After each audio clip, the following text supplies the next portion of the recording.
नई टीम के साथ मंत्रिपरिषद की पहली बैठक में पीएम मोदी की मंत्रियों को नसीहत, मीडिया में गैर जरूरी बयानबाजी से बचें। देश में फिर कोरोना केस बढ़ने पर भी पीएम मोदी ने चिंता जाहिर की। पीएम मोदी ने मंत्रियों को स्वच्छता कार्यक्रम और स्वास्थ्य पर ध्यान देने की सलाह दी। कहा, संसद की कार्यवाही में पूरी तैयारी के साथ आए, मंत्रालयों के खर्च में कटौती पर भी ध्यान देने को कहा। सूत्रों के मुताबिक मंत्रिपरिषद की बैठक में पीएम मोदी ने कोरोना पर चिंता व्यक्त करते हुए कहा, कुछ दिनों से लापरवाही की बहुत तस्वीरें सामने आ रही हैं। ऐसी लापरवाही कोरोना से लड़ाई को कमजोर कर देगी। नई मोदी कैबिनेट की पहली बैठक में किसानों की भलाई पर जोर, मंडियां खत्म नहीं होंगी, 2 करोड़ तक के लोन पर ब्याज की छूट, एपीएमसी मंडियों को भी और मजबूत बनाया जाएगा।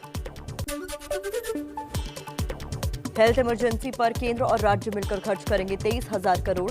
नई कैबिनेट की पहली बैठक के बाद नए स्वास्थ्य मंत्री मनसुख मांडविया का ऐलान, हर जिला अस्पताल में 10,000 लीटर ऑक्सीजन के स्टोरेज की सुविधा होगी। देश के नए स्वास्थ्य मंत्री मनसुख मांडविया ने कहा, तीसरी लहर से निपटने के लिए कर रहे हैं काम, बच्चों के लिए स्वास्थ्य सेवाएं बढ़ाने पर जोर, मेडिकल फाइनल ईयर के छात्रों की भी सेवा लेंगे। नई मोदी कैबिनेट की पहली बैठक के बाद बोले गृह मंत्री अमित शाह, मोदी सरकार नागरिकों की सुरक्षा और स्वास्थ्य के प्रति हमेशा से संवेदनशील, स्वास्थ्य पैकेज के लिए पीएम और स्वास्थ्य मंत्री का आभार। मोदी कैबिनेट के नए 43 मंत्रियों में से ज्यादातर ने संभाला कामकाज। सूत्रों के मुताबिक सभी मंत्रियों को 15 अगस्त तक दिल्ली न छोड़ने के निर्देश। 12 फोन की घंटी में पलट गई 12 मंत्रियों की किस्मत। एबीपी न्यूज के पास मोदी कैबिनेट में फेरबदल की इनसाइड स्टोरी। बुधवार सुबह 7 बजे से हटने वाले मंत्रियों को फोन कर रहे थे जेपी नड्डा। एबीपी न्यूज को मिली पुख्ता जानकारी के मुताबिक रविशंकर प्रसाद और प्रकाश जावड़ेकर ने जेपी नड्डा का फोन आने के तुरंत बाद ही दिया था इस्तीफा। कई मंत्रियों ने हटाने की वजह पूछी थी। चलिए बढ़ते हैं आगे, कुछ और खबरें देख लेते हैं फटाफट अंदाज में। कामकाज संभालते ही नए आईटी मंत्री अश्विनी वैष्णव की ट्विटर को दो टूक, कहा, देश का कानून सबके लिए बराबर, हर हाल में सबको मानना होगा।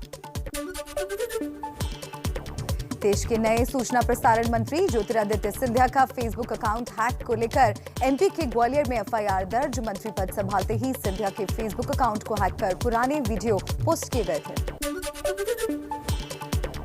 सोशल मीडिया को लेकर सुप्रीम कोर्ट की सख्त टिप्पणी, कहा, सोशल मीडिया पोस्ट का असर समाज पर पड़ता है, प्लेटफॉर्म अपनी जिम्मेदारी से नहीं बच सकते। कृषि मंत्री नरेंद्र सिंह तोमर ने आंदोलनकारी किसानों से आंदोलन खत्म करने की अपील की। कहा, हम कृषि कानून रद्द के अलावा हर प्रस्ताव पर चर्चा को तैयार। कृषि मंत्री नरेंद्र सिंह तोमर की अपील पर बोले किसान नेता राकेश टिकैत, कृषि मंत्री पहले ही शर्त लगा रहे हैं, सरकार शर्त के साथ बातचीत नहीं करना चाहती। यूपी में चुनावी माहौल के बीच चित्रकूट में आरएसएस की आज से 5 दिन की मैराथन बैठक। कोरोना, धर्मांतरण और राम मंदिर समेत कई मुद्दों पर चर्चा होगी। 6 जून से ही चित्रकूट में है मोहन भागवत। लखनऊ में पार्टी दफ्तर के उद्घाटन में पहुंचे एआईएमआईएम चीफ असदुद्दीन ओवैसी का अखिलेश यादव पर निशाना, कहा, यूपी में नहीं चलेगा मुस्लिम यादव समीकरण। यूपी में ब्लॉक प्रमुख चुनाव के नामांकन में बवाल पर गरमाई राजनीति। अखिलेश यादव बोले, बीजेपी ने लोकतंत्र का गला घोंटा। आम आदमी पार्टी ने पूछा, क्या चुनाव आयोग नाम की संस्था खत्म हो गई? बीजेपी का दावा, यूपी ब्लॉक प्रमुख चुनाव में विपक्ष को कई जगहों पर ना प्रत्याशी मिले ना प्रस्तावक। 290 से ज्यादा जगहों पर बीजेपी एक तरफा जीतेगी। चुनाव में लखनऊ में मारे गए गैंगस्टर अजीत सिंह की पत्नी रानू सिंह ने ब्लॉक प्रमुख चुनाव के लिए पर्चा भरा। मऊ के मोहम्मदाबाद गोहना ब्लॉक से बीजेपी की उम्मीदवार।